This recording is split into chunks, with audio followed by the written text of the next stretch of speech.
bom dia, bom dia. A gente vai iniciar agora com pneumonia, tá? Nós vamos fazer os dois checklists de pneumonia e os dois de pneumonia, desculpa, de pneumonia de 2013 e de pneumonia de 2020, tá? O de 2013 é a estação número 6 e de 2020 é a estação número 6 também. Os dois checklists são muito parecidos, por isso que eu trouxe os dois juntinhos aqui pra gente ver que já caiu 2 vezes, parecidíssimo, né? Praticamente repetido. Então, na prova prática também cai temas repetidos, assim como cai na teórica, né? Então, vamos lá, né? Vamos fazer o repasse desse checklist aqui. E vamos iniciar pelo ano de 2020, tá? Os dois são de adultos.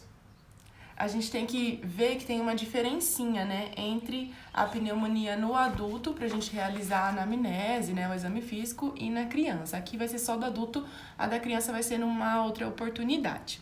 Eu vou desativar aqui os comentários pra ficar melhor pra ler. E vamos lá, né, gente? Antes de falar do esqueletinho, eu vou começar com o caso aqui já. A estação 6 de 2020, né? Instruções para o participante. Daqui era o que a gente recebia lá no dia. Você está em um consultório de atenção secundária e vai atender um paciente do sexo masculino com 40 anos de idade. Nos próximos 10 minutos deverão ser realizadas as seguintes tarefas: anamnese, analisar, interpretar e verbalizar os resultados dos exames apresentados pelo paciente simulado. Então, aqui o paciente já veio com o exame, né? A gente vai analisar esse exame, estabelecer o diagnóstico e definir se há ou não necessidade de internação hospitalar. Vamos agora para o nosso esqueletinho, né? Antes disso também, eu já vou mostrar eu coloquei aqui 2015, mas não é 2015, é 2013, tá? Eu coloquei errado. Estação 6 de 2013. O caso clínico era um paciente se queixando de dispneia, dor torácica, tosse e febre há 4 dias. Então, são basicamente o mesmo checklist, tá? Só que no de 2020 ele não deu o que o paciente sentia, né? Só deu que ele trouxe exames. Então, todos os checklists a gente inicia pelo acolhimento, né? Se a gente já tá cansado de saber. O que é o acolhimento? É aquelas 3 perguntinhas obrigatórias. Bom dia, né? Você vai se apresentar pro seu paciente. Bom dia, eu sou a doutora fulana, eu que realizarei o seu atendimento aqui hoje, né? Eu que estarei responsável pela UBS, eu que estarei responsável pelo plantão, do jeito que você preferir se comunicar com o ator, com o seu paciente, no caso. Em seguida, você já pergunta qual o seu nome, quantos anos você tem, né? Já vai fazendo as perguntas em bloco, assim, para economizar tempo. Afinal, a gente só tem 10 minutos. Então, bom dia, eu sou a doutora Laís, estarei responsável pelo seu atendimento aqui hoje. Qual o seu nome e a sua idade, por favor? Aí o ator ia falar, né? Em seguida, você já pode perguntar rapidamente, se julgar necessário, qual a sua profissão, né? No que o senhor trabalha, e se o senhor é casado ou solteiro. Pronto, rapidamente, né? Uma breve história. Um breve acolhimento, quer dizer. Depois disso, a gente já parte para a terceira pergunta: no que eu posso te ajudar, né? Qual o que te trouxe aqui hoje, como você preferir também. E aí, iria para a anamnese. Aqui, no caso da pneumonia, né, aqui o caso clínico era que ele estava com dor torácica. Aqui ele poderia falar: doutor, eu tô com uma dor torácica muito grande. Dor torácica a gente pode pensar num infarto, a gente pode pensar numa pneumonia, né? A gente pode pensar em várias outras doenças, né? Num trauma, numa dor muscular mesmo. Então, por isso que a gente tem sempre que fazer a anamnese da dor. E aqui, logo, a gente já vai descartando as nossas dúvidas diagnósticas, né? Indo para nossa principal hipótese. Então, aqui o paciente com dor torácica, né? No caso de 2013, ele estava com dor torácica, tosse e febre. O infarto não vai dar febre, né? E acho que tosse é difícil dar. Então, vamos lá. Na queixa principal, dor torácica. Aqui é dor, a gente vai para aquele mnemônico do Alicia, né? A de aparição. Quando apareceu essa dor? Foi há 2 dias. Foi há 1 dia, no caso da pneumonia, né?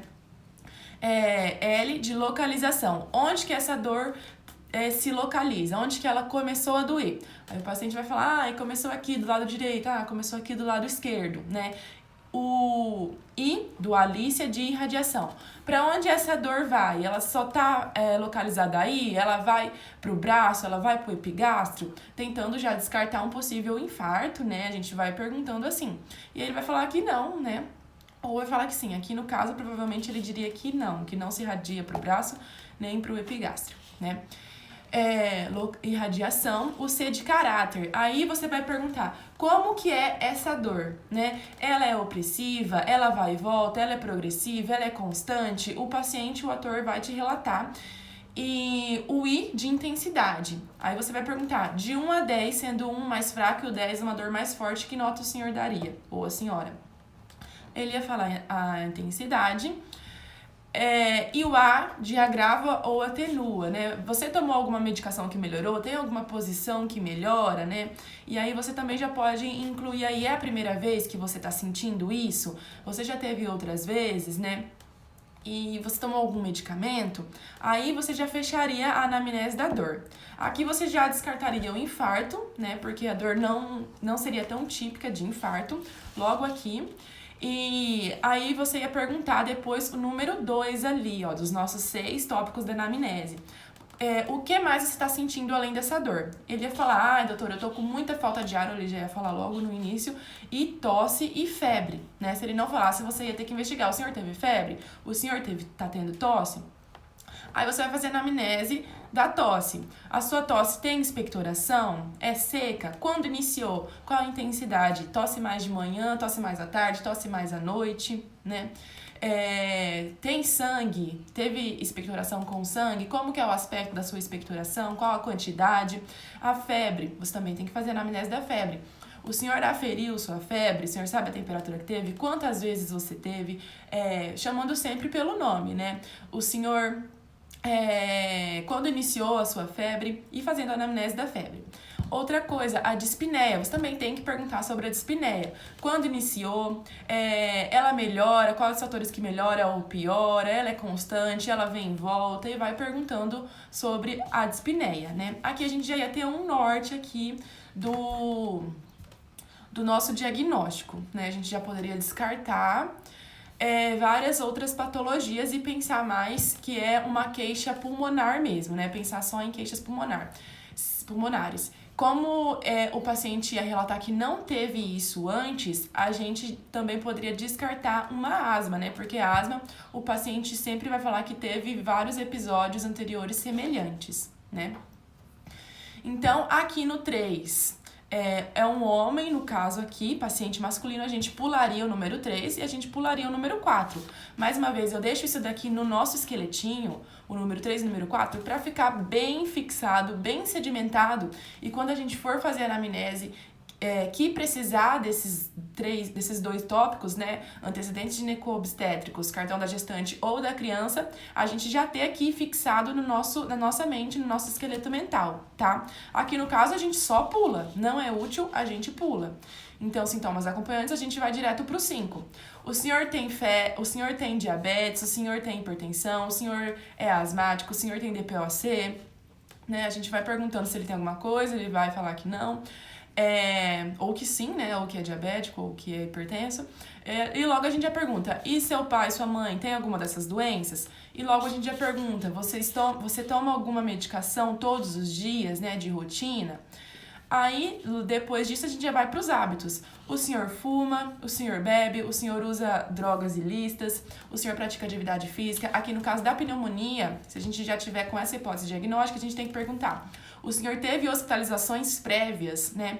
Se o paciente disser que teve uma hospitalização prévia, a gente tem que pensar em uma pneumonia intra-hospitalária, né? Se ele disser que não, a gente já começa a pensar numa pneumonia de origem comunitária. Então, por isso que é muito importante a gente perguntar sempre se teve se teve internações prévias, né? Se o paciente teve contato com alguém com os mesmos sintomas, né? Se tem alguém na casa dele com os mesmos sintomas, se ele mora com alguém, né? Com quem que ele mora e assim por diante. A gente terminaria aqui a anamnese. No caso de 2020, o paciente já veio com um raio-x. A gente poderia ter pedido lá no começo, depois do acolhimento, o raio-x, ou pedido logo aqui, depois da anamnese, né? Então, o raio-x de 2020 eu não tenho aqui, eu tenho o raio-x de 2013, que seria esse daqui, né? Seria um raio-x com consolidação aqui, né, no pulmão direito. Então, quando a gente vê um exame, tanto um hemograma, tanto um raio-x, a gente tem que verbalizar tudo, né, todos os achados. Se a gente tá vendo um hemograma, a gente tem que falar, eu tô observando hemograma com leucocitose, com ou sem desvio, com presença de anemia, com presença de infecção, e assim por diante, né, com plaquetopenia, e enfim, você tem que ir verbalizando todos os achados, né, ou falar que tá normal ou não. E aqui no caso do raio-x, a gente teria que dizer, né, eu tô vendo um raio-x com condensação, né, com consolidação na base do pulmão direito. E verbalizando, que tudo isso você vai pontuando conforme você ir fazendo sua anamnese. Belezinha?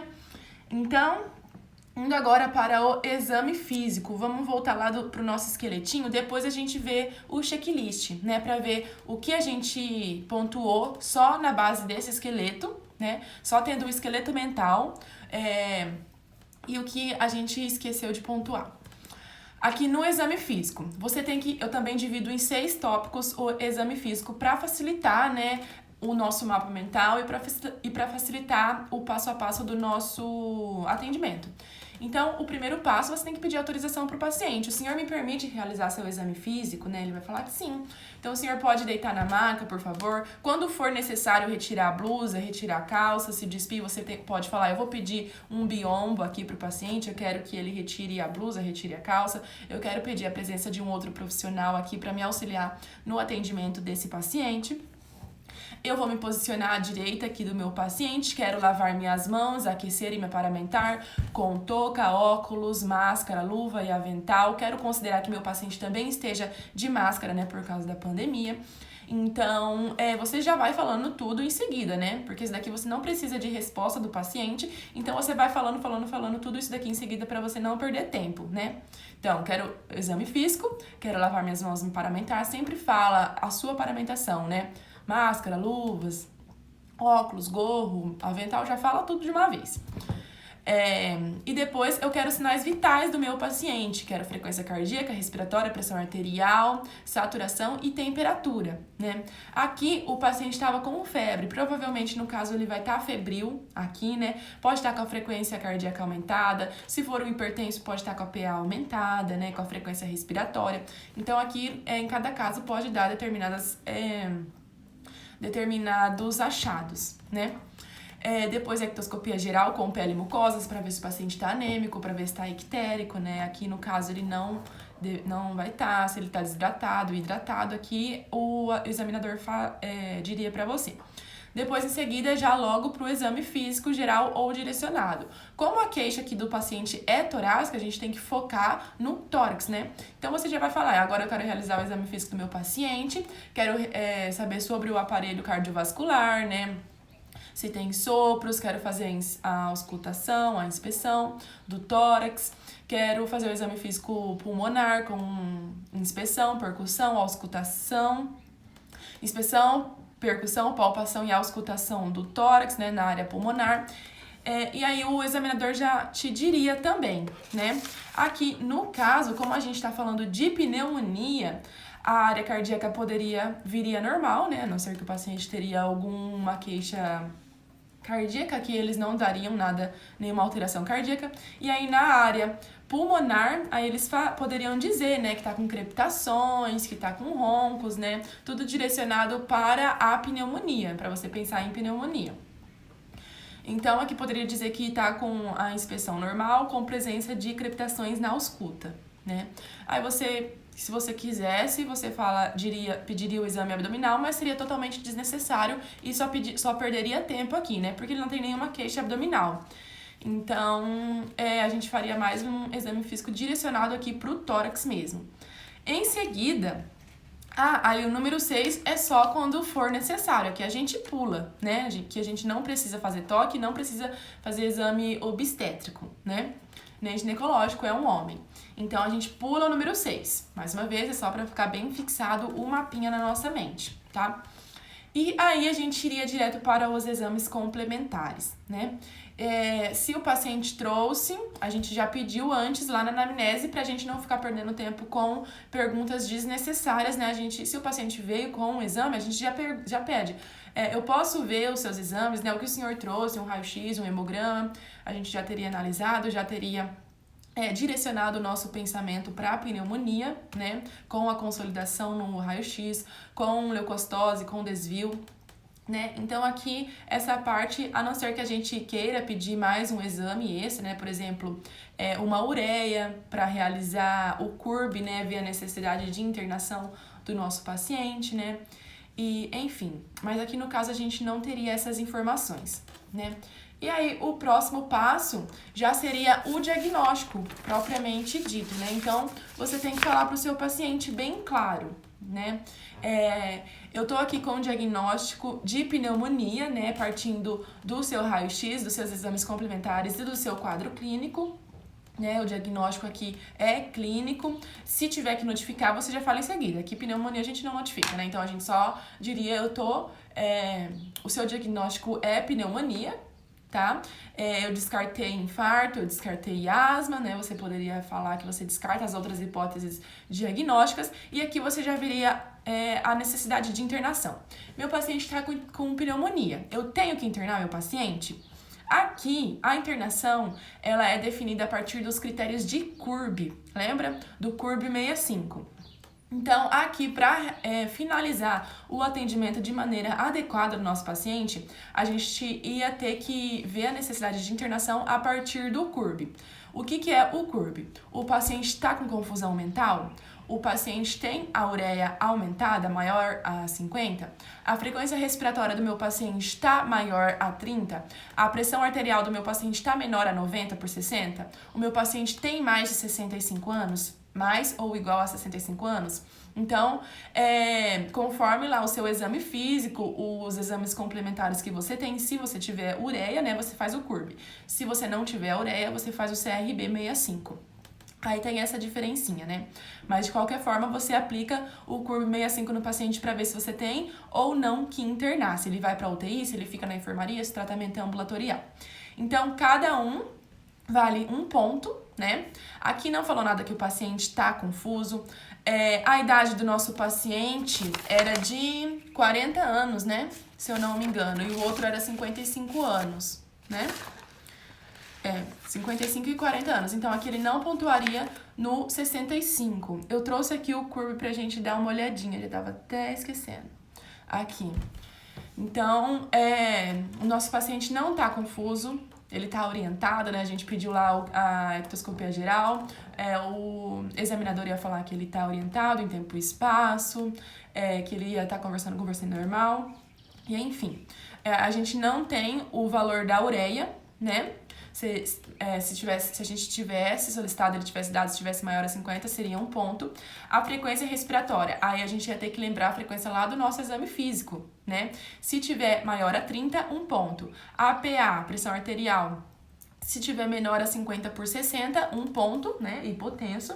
E a idade, se tiver mais 65 anos, um ponto. Aqui, nosso paciente não pontuaria em nada, né? O examinador diria que a frequência respiratória não estaria maior a 30 e nenhum desses outros achados aqui. Então, aqui a gente ia ver. Como o nosso paciente teve 0 pontos, a gente poderia fazer o tratamento dele a nível domiciliar, né? Em casa, com antibiótico terapia via oral e em casa mesmo, né? Então, a gente diria, você não precisa ficar hospitalizado, né? Você não pontuou no CURB, na classificação, nos critérios de CURB 65, você poderia questionar o senhor tá acompanhado, se fosse muito idoso, né? O senhor tá sozinho. Aqui, Você já daria um antibiótico via oral, um analgésico, um antitérmico, né? Marcaria retorno para reavaliação em 72 horas, né? Ou explicaria os sinais de alarme, né? Se apresentar confusão, se apresentar síncope, tontura, alguma coisa assim, né? Se aumentar a tosse, se não tiver tendo melhora, em 72 horas volta, ou com algum desses achados o senhor volta, né? Então, se fosse 0 a 1 ponto é domiciliar, 2 pontos no CURB a gente já interna, 3 a 5 pontos já é, por exemplo, na UTI, né? E aqui a gente teria que ver qual antibiótico a gente daria para esse paciente. Se no CURB tivesse de 0 a 1 pontos, o tratamento seria ambulatorial, né? Se o paciente não tiver comorbidades, se ele não fez uso recente de antibióticos, a gente poderia tratar com amoxicilina a cada 8 horas por 7 dias, né? Ou fazer terapia combinada, né? Com dupla antibiótico terapia com amoxi mais clavulanato, né? 875 e 125 miligramas, aí é cada 12 também por 7 dias. A gente também poderia fazer o tratamento ambulatorial com azitromicina, né, uma vez ao dia, por 3 a 5 dias, ou com claritromicina. Mas o mais utilizado aqui vai ser a amoxi ou amoxicilina com clavulanato, beleza? Se o nosso paciente, se fosse tratamento ambulatorial, tratamento ambulatorial, na verdade, né, desses casos, dos dois casos, tanto de 2020 quanto de 2013, é muito parecido os dois casos. Então, se o paciente tivesse alguma comorbidade, se tivesse risco de pneumococo resistente ou se fez uso de antibiótico recente, né? Se ele falasse, eu tive, há uns 20 dias atrás, eu tive um quadro de pneumonia. Aí a gente teria que entrar com um beta-lactâmico ou com um macrolídeo por 5 a 7 dias, tá? Ou se ele tivesse hipertensão, diabetes ou alguma outra comorbidade, né? E se ele tivesse alergia a um desses dois, a gente poderia entrar com levofloxacino, tá? Aqui, se o tratamento do... tirei sem querer.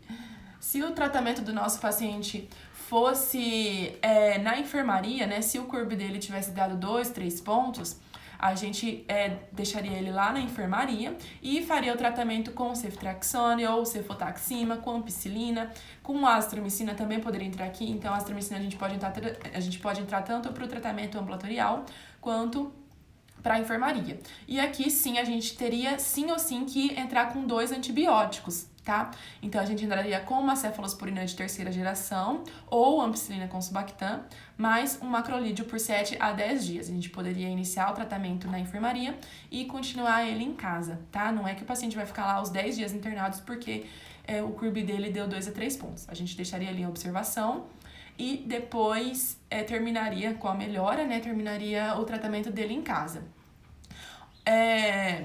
Ou também uma outra opção ali, né? Seria o levofloxacino, mas os mais utilizados vão ser o da tabelinha superior.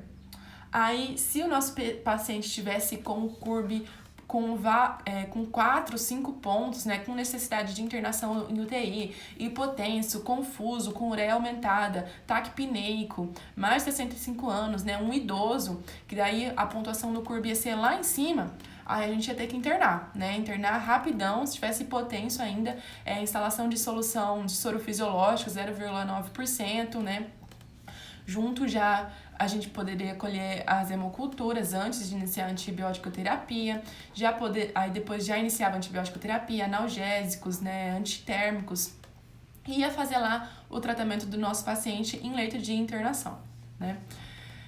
Aí aqui a gente poderia utilizar uma cefalosporina de 3ª geração, ampicilina com Subactam mais um macrolídeo, né, seria basicamente o mesmo do anterior, ou outra opção seria uma cefalosporina de 3ª geração com uma quinolona respiratória, não ceftriaxona ou cefotaxima, por exemplo, com levofloxacino ou com moxifloxacino, belezinha? Então, aqui também a gente deveria ver se pode estar sendo uma pseudomonas, se tem algum micro-organismo, se o paciente tem chance de ter um micro-organismo resistente. E a gente tem que avaliar cada caso, o antibiótico, a antibiótico-terapia necessária para cada caso, né? Cada um é um caso, então a gente tem que se basear no quadro clínico do paciente, né? Então, aqui seria o tratamento em si, tá bom? E depois disso a gente perguntaria, ficou alguma dúvida, né? Se o paciente estivesse orientado, consciente, o senhor tem alguma dúvida, né? Eu consegui esclarecer. Aí você teria que responder todas as dúvidas do seu paciente, tá? Se o ator te pergunta, é ponto na certa, né? Tanto se sua resposta for sim ou não, falar, doutor, você não vai realizar nenhum exame em mim, eu não preciso de mais nenhum exame, ou você vai falar que não, ou vai falar que sim. Então, isso provavelmente vai ser um ponto lá no seu checklist. Ele também pode te ajudar fazendo essas perguntas, né? Te guiar na condução do seu caso. Então, aqui, gente, a imagem fica ruim assim, porque é um checklist muito antigo, é de 2013. Então, quando eu tirei print mesmo, a própria imagem original, ela é ruim. Então, quando eu coloco aqui, fica ruim igual, e ainda que eu amplio assim, né? Então, se vocês quiserem acompanhar, tá lá no meu Drive. Talvez fique melhor pra ler, mas também tá bem difícil pra ler, tá?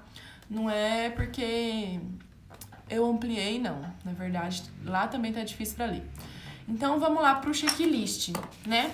A partir do nosso esqueleto, o nosso esqueletinho mental, se a gente seguisse ele certinho, vamos ver nossa pontuação aqui. Lógico que a gente tem que seguir pulando as perguntas desnecessárias, fazendo as perguntas mais direcionadas, o exame físico direcionado, né? E pulando os tópicos que não são necessários para aquele determinado paciente.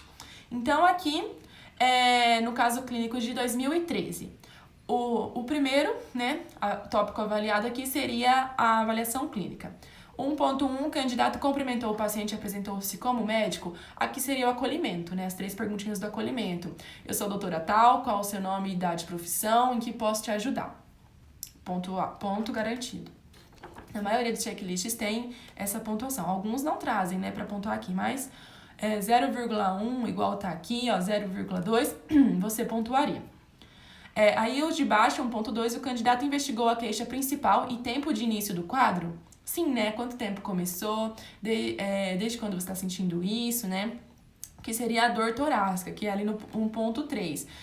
Você deveria perguntar 2 dos seguintes para você pontuar: início, duração, intensidade, localização, tipo da dor, fatores de alívio e exacerbação. Aqui, perguntando o Alícia, né? O mnemônico do Alícia, você perguntaria tudo isso daqui. Não esqueceria de nenhum, não deixaria esse ponto passar, né? E também seria bem mais orientado no seu caso, né? Perguntando a Alícia, você já teria todo o tipo, as características, a localização, se irradia ou não da dor do seu paciente. 1.4. Investigou as características da dispneia, início, duração, intensidade, fator de alívio. Aí 1.5. Investigou as características da tosse. 1.6. Investigou as ocorrências de febre.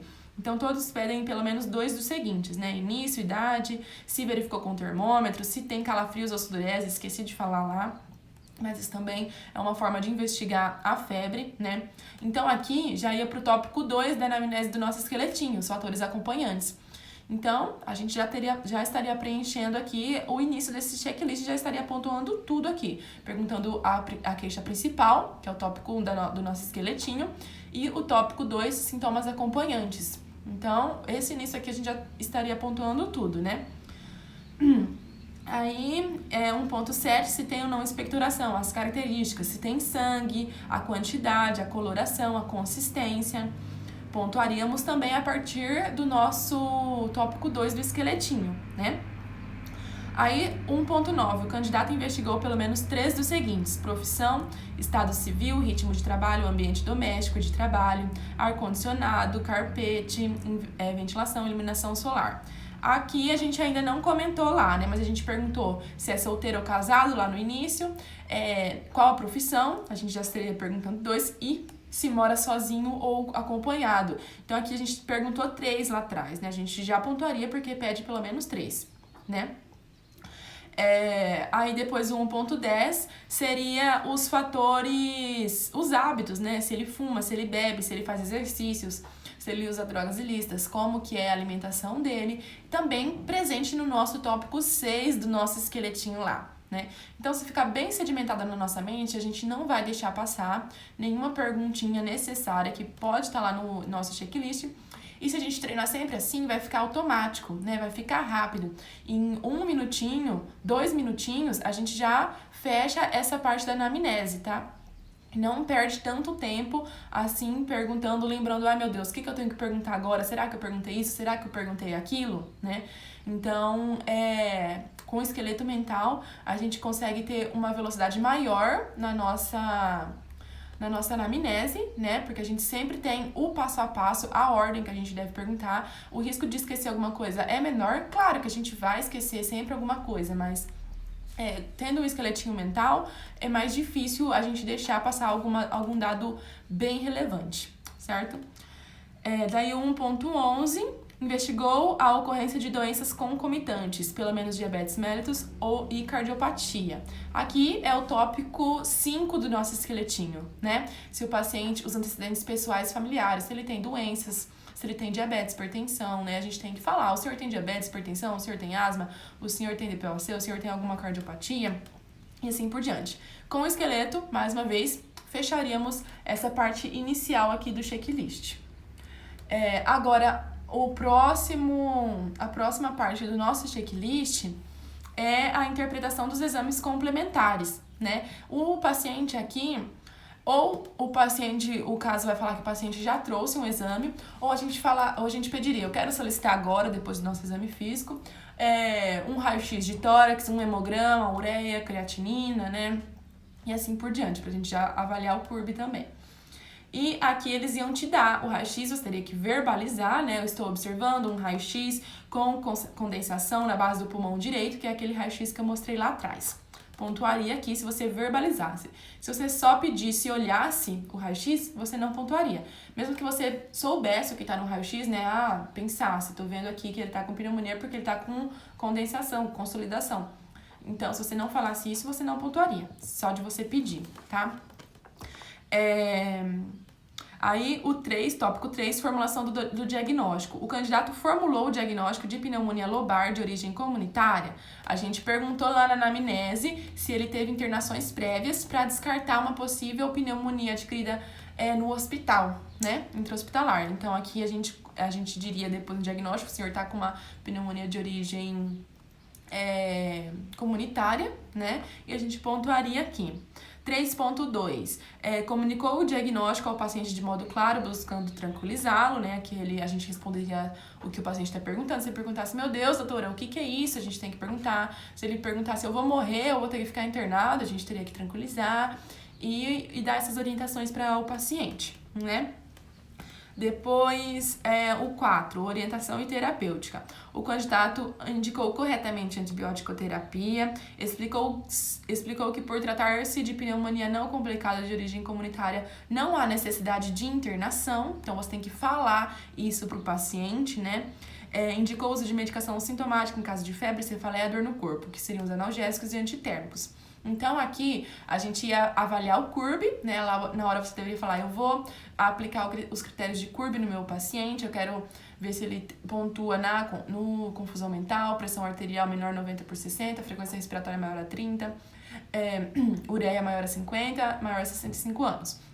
O paciente não tem nenhuma dessas pontuações, então o tratamento dele vai ser em ambiente domiciliar, não precisa de internação, vai ser com antibiótico-terapia oral, com analgésicos, antitérmicos, né? E com hidratação via oral mesmo em casa. Então já pontuaria aqui também. E a atitude, 5.1, o candidato demonstrou empatia durante o atendimento, escuta atenta, linguagem acessível ao paciente. Então isso é importante e obrigatório em qualquer, não só pelo checklist, né? Pra vida mesmo, que a gente tem que ser desse jeito. E no final a gente também poderia perguntar, ficou alguma dúvida pro senhor, né? O senhor quer falar alguma coisa, né? O senhor tem mais alguma queixa? E aí a gente fecharia esse checklist aqui só com o esqueletinho mental. E aí o de 2020, rapidamente aqui, né? Que seria esse cenário de atuação que eu mostrei lá no início, e os que a gente já leu, e o checklist, que seria esse. O checklist de 2020 é bem mais curtinho, minha imagem ficou bem na frente, deveria ter diminuído mais, mas eu vou lendo aqui e dá pra entender, né?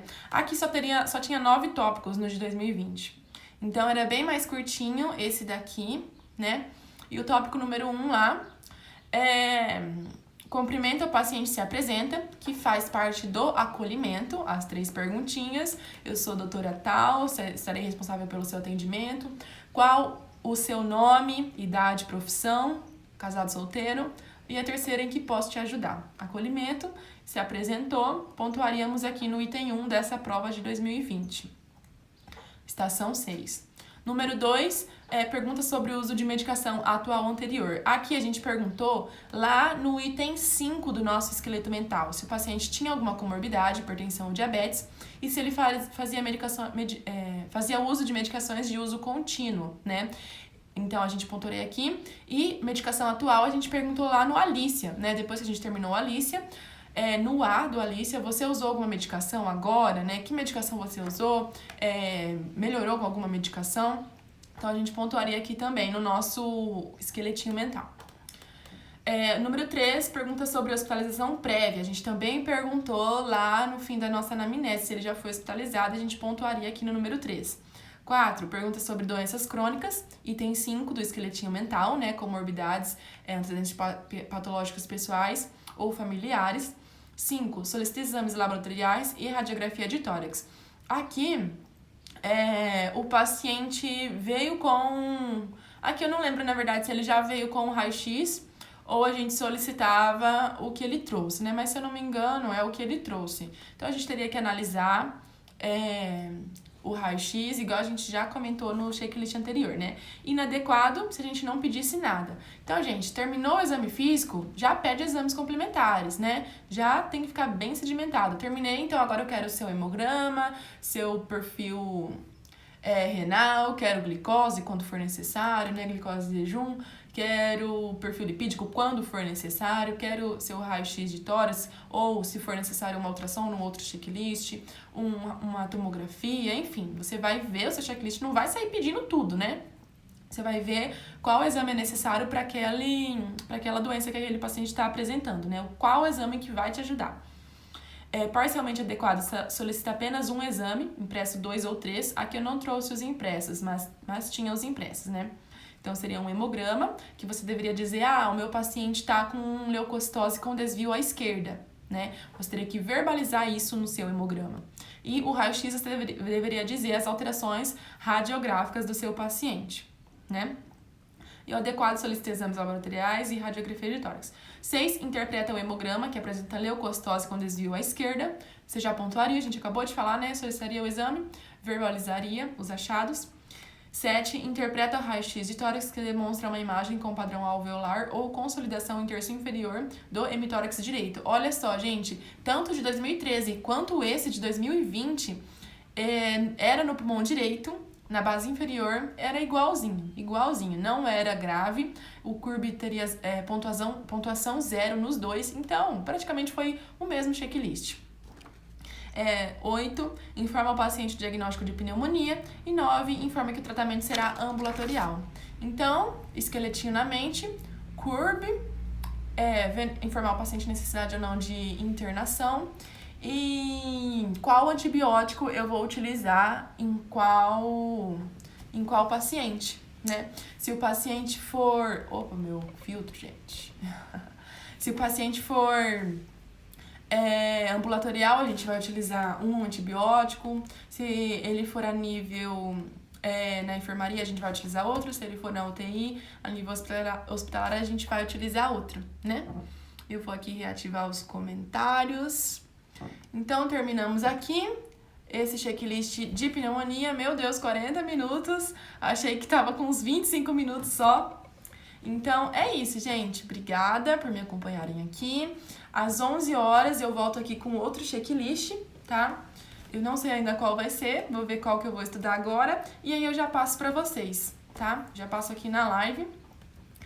E qualquer coisa me manda mensagem lá no privado. E é isso, bons estudos. Até às 11, espero vocês aqui. Fiquem com Deus e tchauzinho.